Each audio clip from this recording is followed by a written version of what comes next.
Oi, gente. Mais uma vez estamos aqui com a espiritualidade das oficinas de oração e vida.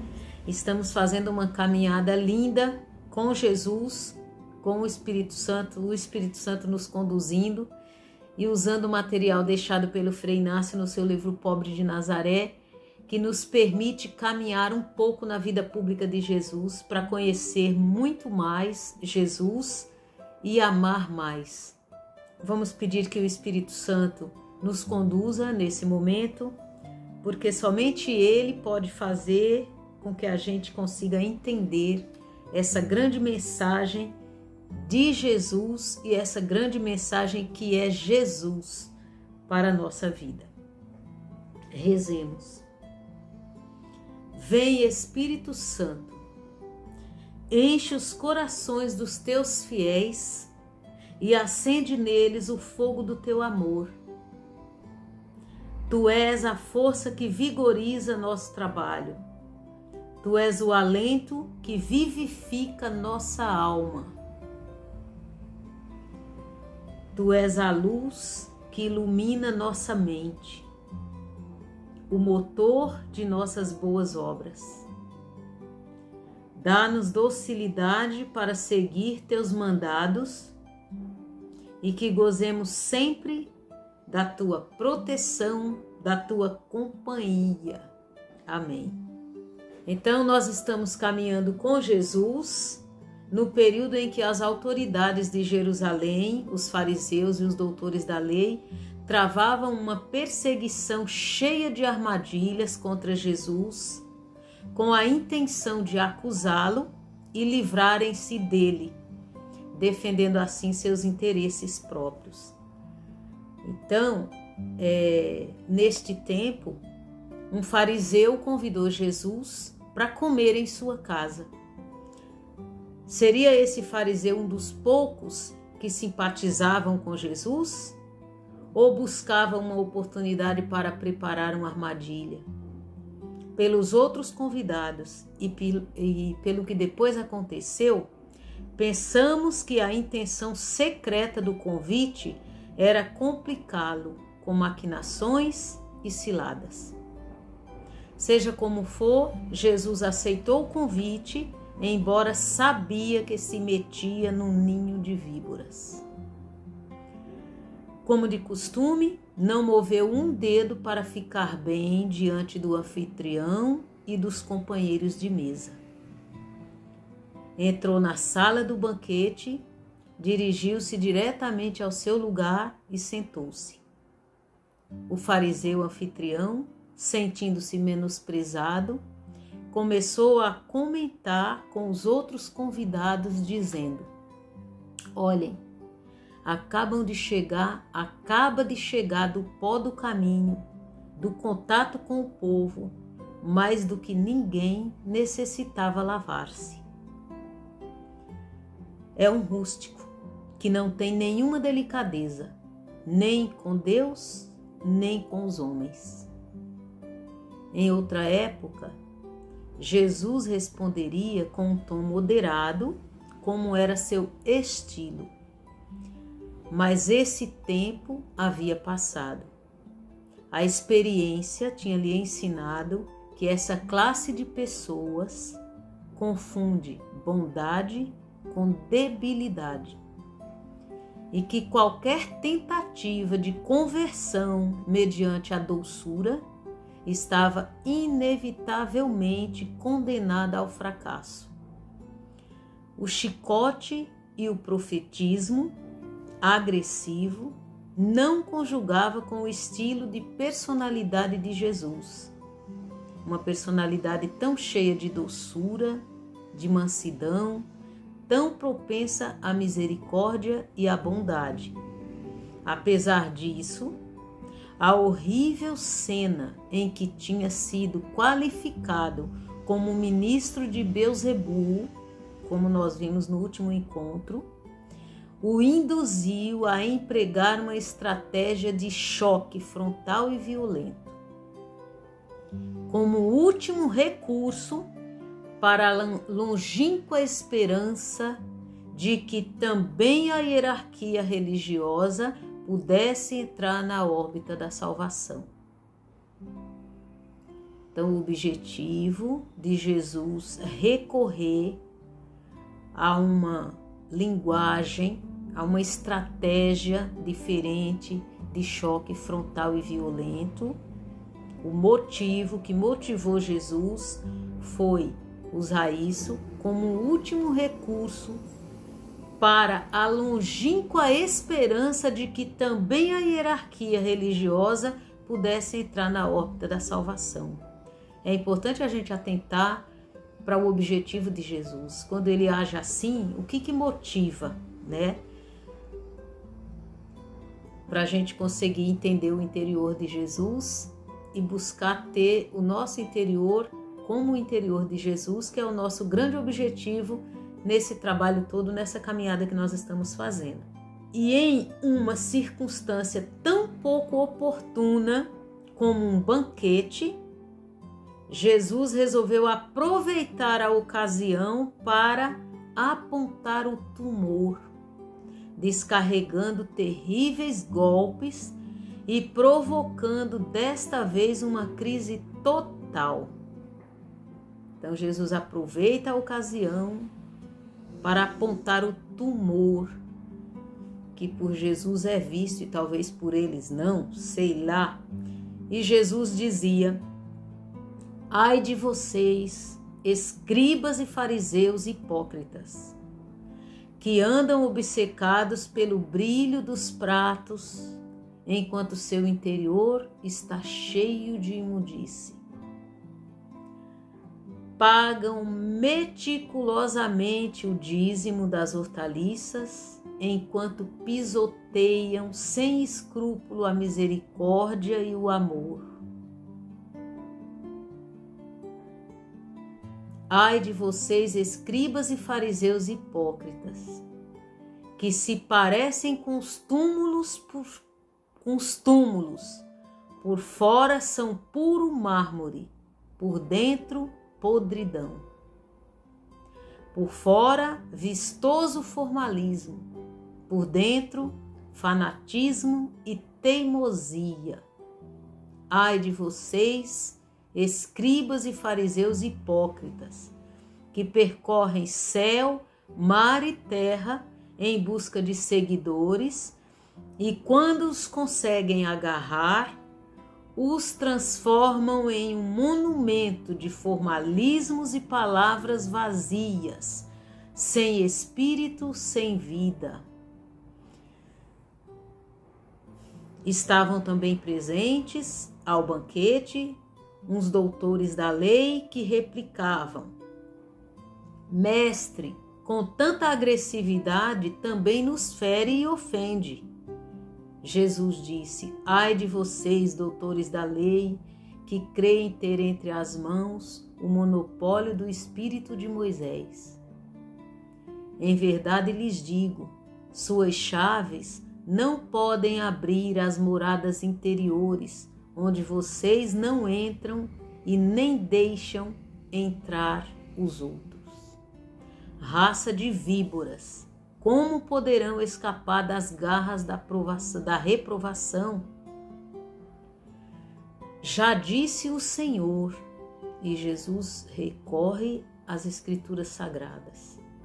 Já disse o Senhor: enviarei mensageiros e profetas, a uns os crucificarão, a outros açoitarão, a outros apedrejarão, e sobre suas cabeças cairão o sangue dos justos, derramado desde o princípio do mundo. Estas invectivas, como era de se prever, produziram uma grande e extrema efervescência de cólera. O evangelista diz que, quando Jesus saiu dali, começaram os escribas e fariseus a persegui-lo implacavelmente e tentando fazê-lo falar de muitas coisas, buscando com armadilhas caçar alguma palavra de sua boca. Muito bem. e nós, o que aprendemos mais um pouco, mais nessa caminhada com Jesus, que passo poderemos dar hoje com a graça de Jesus, o nosso Mestre e Senhor. Teremos a coragem de Jesus, de falar quando for a hora, de ser sincero e veraz como Jesus. Teremos essa coragem, sem fazer conta de ficar bem, totalmente vazios do nosso ego e com o foco apenas na missão? Qual é a missão? A missão de cristãos, de ser verdadeiros, de sermos bons, de vivermos o amor.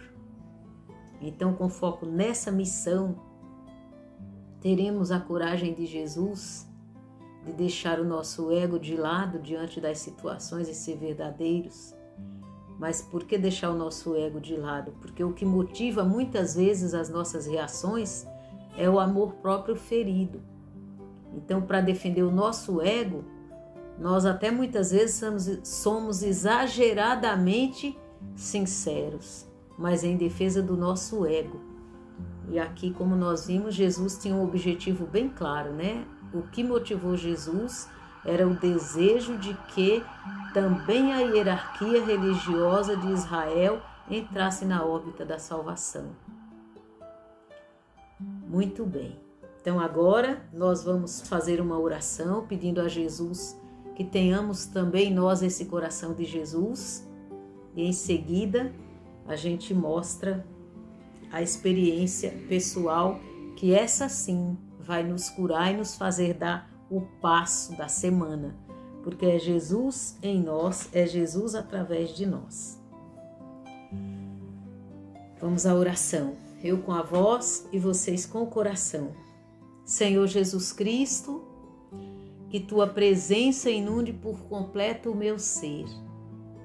Que tua imagem fique marcada a fogo dentro de mim. Para que eu possa caminhar à luz de tua imagem, pensar como tu pensavas, sentir como tu sentias, agir como tu agias, falar como tu falavas, amar como tu amavas. Que eu possa, como tu, Jesus, despreocupar-me de mim mesma para me preocupar com os outros, ser insensível a mim e sensível aos outros, sacrificar a mim mesma e ser ao mesmo tempo alento e esperança para os outros. Que eu possa ser como tu, sensível, misericordioso, paciente, manso e humilde, sincero e veraz. Teus objetivos sejam os meus objetivos, Jesus. Assim seja. Amém. Então agora vamos para a sugestão da semana. Sugestão da experiência pessoal. Essa que verdadeiramente transforma o nosso interior, porque é ali que nós vamos conversar com Jesus. Eu e Jesus. Não vou ouvir sobre Jesus. Eu vou conversar com Jesus sobre o meu interior, sobre a minha vida. Então, primeiro, após pedir a luz do Espírito Santo, meditar o texto de Mateus 23, de 23 a 28. Esse texto vocês podem ler, na verdade, o capítulo 23 inteiro, tá? Mas aqui eu determinei essa parte porque nós nos detemos mais nessa partezinha. Mas esse texto inteiro tá completo. E tem muito mais. Visitem também os outros evangelistas que falam da mesma passagem. Número 2, conversar com Jesus sobre o quanto sou sincero e quanto recorro à política da boa vizinhança, aquela de querer ficar bem e por isso não falo a verdade, ou mito, né? Pedir a Jesus para ter a sua disposição interior, sincero e veraz, como Jesus.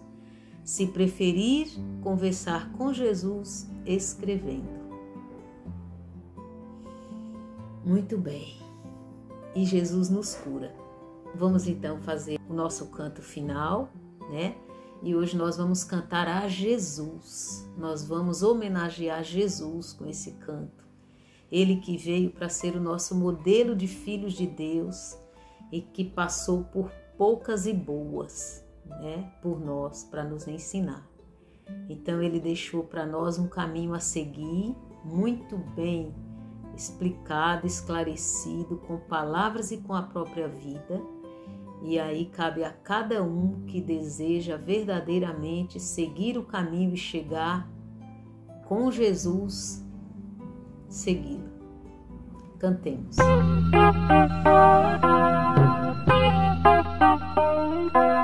Um certo dia um homem esteve aqui, tinha um olhar mais belo que já existiu. Tinha no cantar uma oração, no falar a mais linda canção que já se ouviu. Sua voz falava só de amor, todo gesto seu era de amor e paz. Ele trazia no coração. Ele pelos campos caminhou, subiu as montanhas e falou do amor maior. Fez a luz brilhar na escuridão, sol nascer em cada coração que compreendeu que além da vida que se tem, existe uma outra vida além. E assim, o renascer, morrer não é o fim. Tudo que aqui ele deixou não passou e vai sempre existir. Flores nos lugares que pisou e um caminho certo pra seguir. Tudo que aqui ele deixou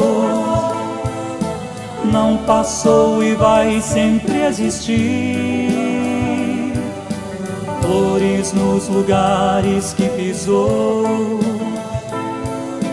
e um caminho certo pra seguir. Eu sei que um dia ele vai voltar e nos mesmos campos procurar o que plantou e colher o que de bom nasceu, chorar pela semente que morreu sem florescer. Mas ainda é tempo de plantar, fazer dentro de si a flor do bem crescer, pra lhe entregar quando ele aqui chegar. Tudo que aqui ele deixou não passou e vai sempre existir. Flores nos lugares que pisou e um caminho certo pra seguir. Tudo que aqui ele deixou não passou e vai sempre existir. Flores nos lugares que pisou e um caminho certo pra seguir.